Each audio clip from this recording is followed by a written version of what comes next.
Hello everyone, welcome back to the session. In today's session, I will be explaining a simple C++ program to find the largest of three numbers using a user-defined function. Once again, the question, program to find the largest of three numbers using user-defined function. Okay, so have a look at the C++ program.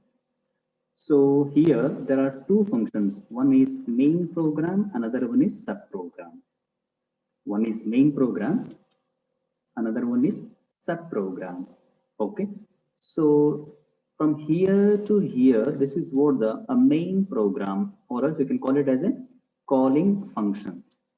Okay, or else you can call it as a first function.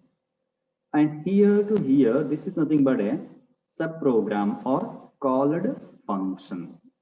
Main program, subprogram, calling function, called function, first function, second function. Got the point? So have a look at this program. The first two lines are represented by two beautiful header files called as hash include iostream.h. Second one, hash include conio.h. As you all are familiar with these two header files. Okay. Third line, void main function. Every C and C++ programming language will have a one by default function that is called as a void main function. Okay. So then comes open flower bracket. So here, this particular line I'm showing you, this particular line is called as a function prototype. Okay. Function prototype. What we have written here, int, then biggest, inside the parenthesis int comma int comma int, close parenthesis and end with a semicolon. This you all are familiar with. This is called as a comment line. Single line comment is represented by two forward slash. Okay, this is about the explanation about this statement. Okay, int biggest, inside the parenthesis int comma int, close parenthesis end with semicolon. This is nothing but a function prototype. So this first int, what you are seeing here, this first int is nothing but this biggest is the name of the function. Biggest is the name of the function. This function is going to return what type of answer at the end? Integer type. Okay. So once again, I'll repeat. Int is the return type specifier. Biggest is the name of the function. This biggest function is going to return a what type of answer at the end? Of integer type. That is why we are writing a return type as integer data type.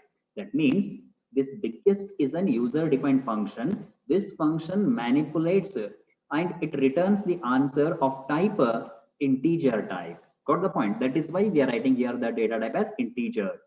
Biggest is the name of the function. Inside the parenthesis, I wrote 3 times int comma int and close parenthesis and with semicolon. That means you are using 3 arguments. You are using 3 arguments.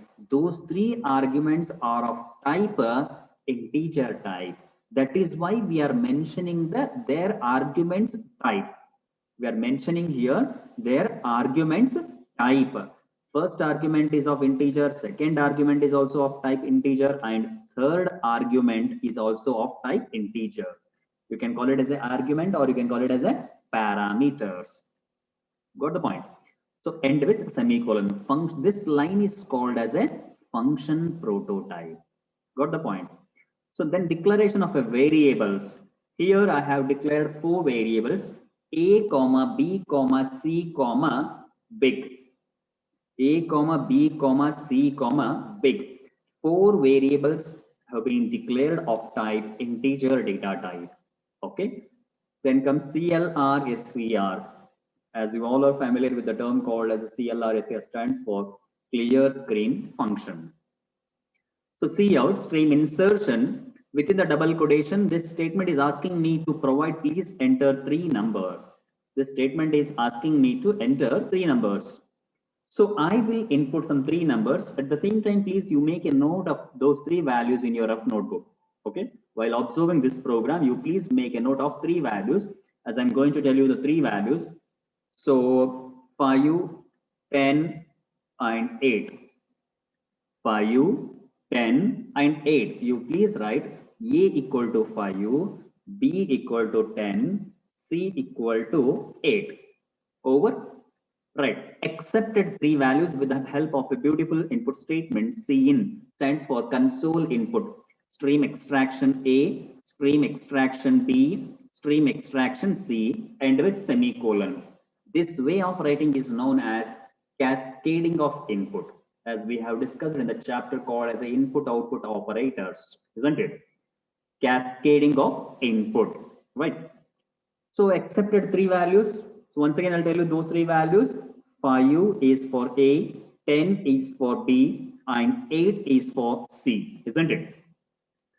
Up to here, it's okay. The new thing, a new factor comes here in this program is this particular line. That is why we have made a change in the color for this particular line. This particular line is called as a function call statement. Function call statement. Got it? So have a look at here. Big is a variable that is declared of type what? Integer. The same thing I'm using here. Big is equals to, what is this? Biggest. Biggest is the name of the function. Biggest is the name of the function. Big is the name of the variable, is equals to biggest is the name of the function. Inside the parenthesis, how many arguments are there? There are 3 arguments are there. One is A, another one is B, and another one is C. Before that, what we have accepted 3 values, 5, 10, 8. We have accepted 3 values. 5 is for A, 10 is for B, 8 is for C. Those 3 values were accepted. So with this function call, I am passing those 3 values. See, the most important line comes here. I am passing those 3 values, that is A, B, C. What exactly A, B, C is holding? A, B, C is holding, A is holding 5, B is holding 10, and C is holding 8.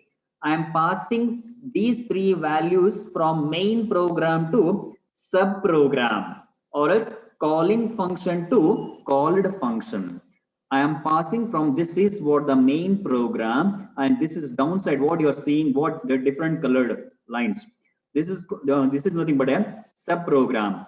I am passing 5, 10, and 8 from main program to sub program. Those 3 values will be passed to this particular line. Okay, what I'm showing you, this particular line. Okay. Big is the name of the variable. Biggest is the name of the function. Inside the parenthesis, what are the arguments name? A, B, C. How many arguments I am passing from main program to sub program? I am passing 3 arguments from main program to sub program. What exactly A, B, C is holding? A is holding 5, B is holding 10, and C is holding 8. Those 3 values I have been passed from main program to sub program, or calling function to called function, or first function to second function. Directly it comes to cursor in this particular line. Without executing this cout and get and close flower bracket, directly it makes a long jump from this particular line to this. Okay, because of function call, isn't it? Now, this particular line is nothing but a structure of user defined function, this complete region. 1, 2, 3, 4, 5. This is nothing but a structure of user defined, which we have discussed in our previous video. Okay. So int is the return type specifier. You need to recall the general syntax of structure of user defined function. The first line comes return type specifier, function name, within the parenthesis argument list with a declaration close parenthesis. Okay. Here, what is the return type specifier here? Integer. Biggest is the name of the function. How many arguments are there? 3 arguments are there. Don't get confused. There I took as A, B, C, and here in the subprogram I am using as a X, Y, Z. Names may be same or may be different, doesn't matter at all. But number of arguments must be same. There also 3 A, B, C, and here also 3 X, Y, Z. Names may be same or may be different. You can take a different name, no problem, but number of arguments must be matched. Number of arguments must be same, even in main program and subprogram, calling function and called function. Okay. These 3 arguments are called as a formal parameters. These 3 arguments are called as a formal parameters. And this A, B, C, these arguments are called as a actual argument. The arguments which are present in a function call is called as a actual arguments. The arguments which are present in a function header is called as a formal parameters. Got the point? Fine. Int is the return type specifier. Biggest is the name of the function. How many arguments? 3 arguments. Those 3 arguments are of type integer. They have declared separately. That is what we have discussed in the previous video's explanation. Int x, int y, int z. Those arguments must be declared separately and it is separated by comma. Right? Int x, int y, and int z. I took as a x, y, z. In the main program, we took as a B, C. There also 3 arguments and here also 3 arguments. Number of arguments are same. No problem at all. Names may be same or may be different. Doesn't matter at all. Followed? Fine. So there is no semicolon here. Open flower bracket. Here, one more variable they took. Big. This variable is called as a local variable. Okay. So this big is different and this big is different. Don't get confused. Okay. So this big is a local variable. Local means the variable which is declared inside the block is allowed to access only in that region. That this big variable cannot be accessed outside the function. Got the point? So big is a variable that is of type integer. Next, big is equals to, here we have made use of ternary operator or conditional operator, which we have discussed in the introduction to C++. That too, in that chapter, the segment is operator segments. Okay. Conditional operator or ternary operator. So using this conditional operator, we are determining largest among 3 numbers. Largest among 3 numbers. Have a look at here. Big is a variable declared. That is what I'm using here. Big is equals to x is greater than y question mark. X is greater than y question mark. In the same line, we have made a change in color. Some set of statement, some set of expression is written in a black and some set of expression is written in a green. See, this black set of expression will be evaluated only when the condition is true. Only when the condition is true. This green set of expression will be executed only when the condition is false. That you need to determine, that you need to understand. Okay.